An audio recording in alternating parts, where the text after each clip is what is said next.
Hello, thinkers and learners, and welcome to this week's edition of Monday Warm-Up. I'm Dr. Jason Wright with Think It Clear, and it may sound a bit cliche, but you are who you hang out with. Our environment, the people we hang out with, have a huge impact on our development because the experiences that come as a product of that environment saturate deep into our psychology and behavior. Today I'm going to talk about the influence that the people around you have on your development and why it's important to start seeking out healthy relationships. So stick around.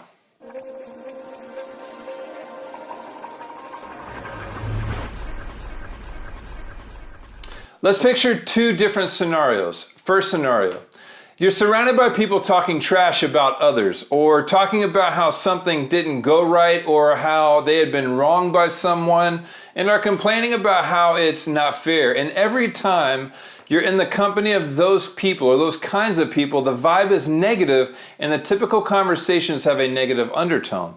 Second scenario, you're surrounded by people who are motivated to learn. They like to be in situations that challenge them on various levels.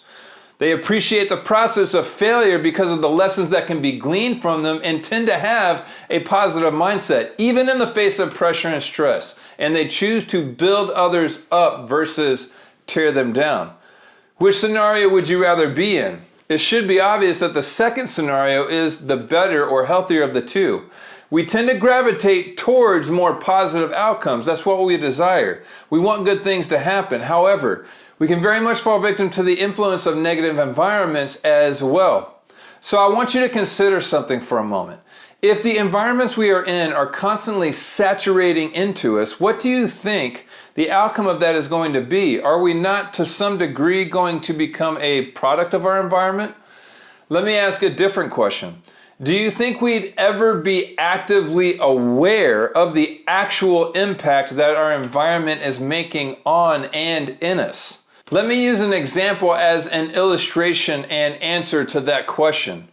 As each of us grow up, we are part of our parents' or caregivers' environment, and day after day we witness our parents respond to situations. The more they respond a certain way, our minds begin to make certain determinations, and those determinations go either one way or another.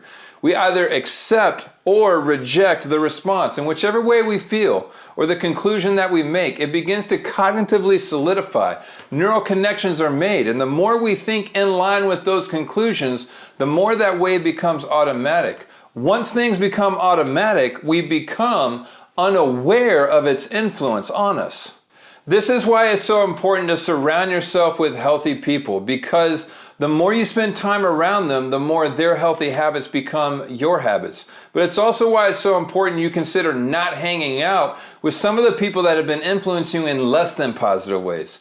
It doesn't mean that you have to completely cut people out, but you do need to consider how the people around you are influencing you and whether you should start making some changes.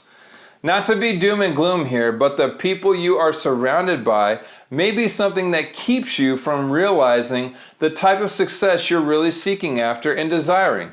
So at a minimum, start finding people that have the same type of vision you have for the future. That is, if your vision for the future is a good one. And start actively choosing to create environments of people that are all about learning, developing, and growing. That's what it's all about. That's the culture we're trying to help develop at Think It Clear every day. So, do you think you need to reconsider the people you hang out with? I would love to hear what you think about this in the comments below. If you found this video today helpful, then please like the video and share it with your friends and classmates, as it will help the channel grow and influence others in a positive way. Remember, learn, develop, grow. That's the culture of learning at Think It Clear. Again, I do this each Monday, so make sure and subscribe if you haven't already done so, and then go check out the growing library of resources that we have available at thinkitclear.com. I'll see you next time.